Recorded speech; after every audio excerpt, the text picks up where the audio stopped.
ആവേശം ഫഹദ് ഫാസിലിന്റെ ഒരു തകർപ്പൻ സിനിമയാണ് ഇപ്പോൾ തിയേറ്ററുകളെ പ്രകമ്പനം കൊള്ളിച്ചുകൊണ്ട് മുന്നേറിക്കൊണ്ടിരിക്കുന്നത്. ഞാൻ ആ സിനിമ ഇന്നലെ കണ്ടു. എല്ലാവർക്കും ഇഷ്ടപ്പെടണം എന്നില്ല, പക്ഷേ ആക്ഷൻ ഇഷ്ടപ്പെടുന്ന, ന്യൂജൻ സിനിമകൾ ഇഷ്ടപ്പെടുന്ന, സിനിമ തുടങ്ങി അവസാനം വരെ ആസ്വദിക്കണമെന്നും ആവേശം കൊള്ളണമെന്നും ഒക്കെ ആഗ്രഹിക്കുന്ന ആളുകൾക്ക് ഈ സിനിമ ഭയങ്കരമായിട്ട് ഇഷ്ടപ്പെടും. കഥ എന്താണെന്ന് ചോദിച്ചു കഴിഞ്ഞാൽ കഥയിൽ അത്ര വലിയ പ്രാധാന്യം നോക്കേണ്ടതില്ല. ഇവിടെ ഏറ്റവും അധികം ഫഹദ് ഫാസിലിന്റെ തകർപ്പൻ പ്രകടനം. ഒരു പക്ഷേ ഇന്ത്യൻ സിനിമയിൽ ഈ റോൾ ചെയ്യാൻ ഫഹദ് ഫാസിലിന് മാത്രമേ പറ്റൂ എന്ന് ഈ പടം കണ്ടു കഴിയുമ്പോൾ നമുക്ക് തോന്നും. അത്രയും ഫുൾ എനർജിയാണ് ഈ പടത്തിൽ ഫഹദ് ഫാസിൽ കാണിച്ചു വെച്ചിരിക്കുന്നത്.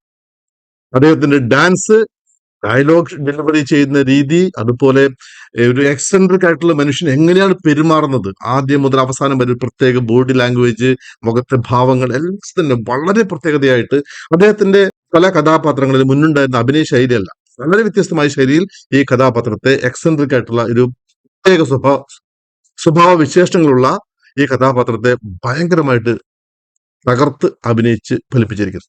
അത് മാത്രം മതി സിനിമ അതിഗംഭീരമായി നമുക്ക് ആസ്വദിക്കാനായിട്ട്. ഇവിടെ എനിക്ക് തോന്നിയൊരു കാര്യം, രാജമാണിക്യത്തിന്റെ ഒരു ചെറിയ ശൈലി, അതുപോലെ ചട്ടമ്പി നാട് അതിന്റെ ഒരു ചെറിയ ശൈലി, പിന്നെ ട്രാൻസ് സിനിമ, ഫഹദ് ഫാസിലിന്റെ തന്നെ ട്രാൻസ് സിനിമ, അതിന്റെയൊക്കെ ചെറിയ ചെറിയ ഭാവങ്ങൾ അവിടെ ഇവിടെയൊക്കെ കുറച്ച് കാണുന്നുണ്ട്. രംഗ എന്ന കഥാപാത്രം ചില രംഗങ്ങളിലൊക്കെ രാജമാണിക്യത്തിന്റെ അനിയനാണ് എന്ന് തോന്നിപ്പിക്കുന്ന ചില ഭാഗങ്ങളൊക്കെ ഉണ്ട്. സെന്റിമെന്റലിന്റെ ഭാഗമായാലും സ്നേഹത്തിന്റെ ഭാഗമായാലും ഒക്കെ അങ്ങനെ ചില ഭാഗങ്ങൾ നമുക്ക് ഫീൽ ചെയ്യും. എന്റെ സമീപത്ത് ഒരു ലേഡി ഒരു കൊച്ചു കുഞ്ഞിനെ മടിയിൽ വെച്ച് സിനിമ കാണാൻ ഇരിപ്പുണ്ടായിരുന്നു.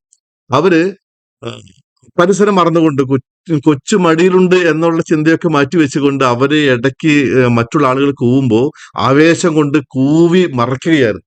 എല്ലാ ആളുകളും, ഭൂരിപക്ഷം ആളുകളും പല രംഗങ്ങളിലും ഒച്ചയെടുത്ത് ആരവമുണ്ടാക്കിയിട്ടാണ് ഈ സിനിമ മുന്നോട്ട് പോകുന്നത്. സിനിമ എന്താണ് നമുക്ക് നൽകേണ്ടത്?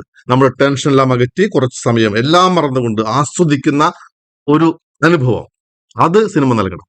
ഈ സിനിമ തീർച്ചയായിട്ടും അത് നൽകുന്നുണ്ട്. ആ ഒരു രീതിയിൽ എന്റർടൈൻമെന്റ്, ആസ്വദിക്കുക, അടിച്ചു പൊളിക്കുക എന്ന രീതിയിൽ ഈ സിനിമ കാണാൻ പോകുന്ന എല്ലാവർക്കും ഈ പടം ഇഷ്ടപ്പെടും. അവസാന രംഗത്ത് ക്ലൈമാക്സിൽ എല്ലാവിധ പവറും ഉപയോഗിച്ചുകൊണ്ട് ഫഹദ് നടത്തുന്ന ഒരു ഫൈറ്റ് ഉണ്ട്. ആ ഫൈറ്റോട് കൂടി മൊത്തം തിയേറ്റർ തന്നെ ഇളകി മറിയുകയായിരുന്നു. ഇതിനകത്ത് തോന്നിയ ഒരു കുറവ് അല്ലെങ്കിൽ ഒരു ചെറിയ വിമർശനം എന്ന് പറയുന്നത്, തുടക്കം മുതൽ അവസാനം വരെ എല്ലാവരും, ഭൂരിപക്ഷ കഥാപാത്രങ്ങളും സിഗരറ്റ് വലിക്കുന്നു, മദ്യപിക്കുന്നു, വളരെ അമിതമായിട്ട് ഈ രംഗങ്ങൾ കാണിച്ചതായിട്ട് തോന്നി. അതൊരു തെറ്റായ സന്ദേശം ആളുകൾക്ക് കൊടുക്കുമോ എന്ന ഒരു സംശയം ബാക്കി വെച്ചുകൊണ്ട് എന്തായാലും സിനിമ ആവേശം ഉണർത്തി തന്നെ അവസാനിക്കുന്നു.